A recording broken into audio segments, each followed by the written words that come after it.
the area, the street I lived on, single family homes. We had driveway in between the houses. Different because we had what was considered white flight at that time. So I guess in the 70s, the 60s and the 70s, a lot of white families began to move out of the neighborhood. You had your working papers at 14, and you could get your first summer job at 14. So I did. Most of us did. We made about $42.84 a week. Good time in school. I mean, I think for the most part, we had more time at recess, so that helped.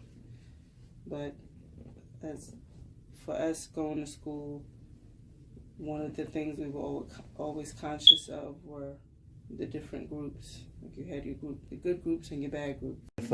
I enjoyed school a lot.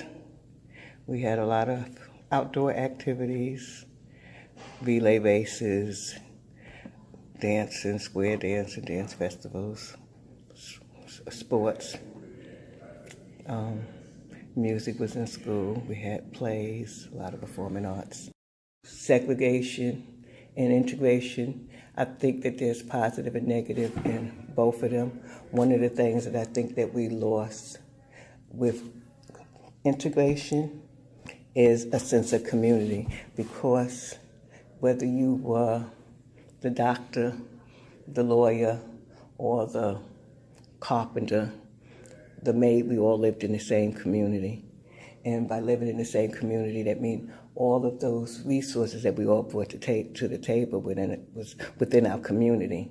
Now you'll see more times when people are, able to or successful, then they can move out of the communities. And moving out of the communities like that takes a lot of resources out of the community. A lot of our churches have moved, like just say in D.C., outside of D.C., and it leaves a vacuum of resources that church brought to the community, like education, GED training, like child care, like senior citizen services.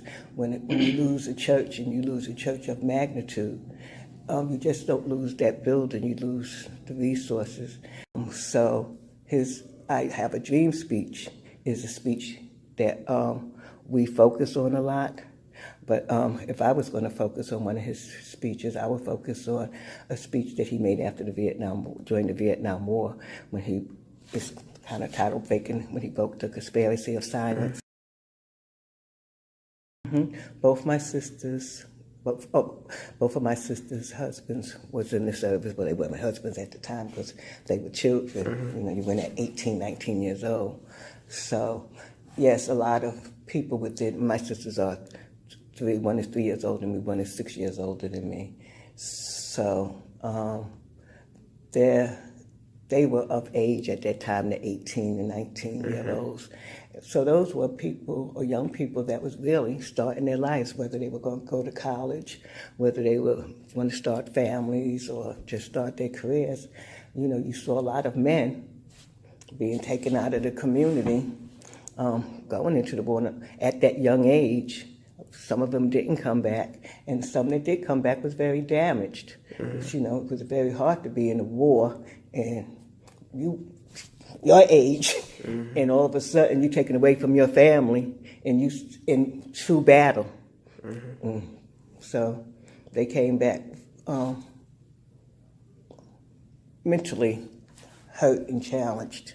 But physically fine. Well, I don't think you could be physically fine. You might can walk and move your body and everything. But I've seen people, a lot of times, veterans out of the Vietnam War were able to, there were certain jobs made available to them from the federal government, like at the Smithsonian as security guards, different things like that.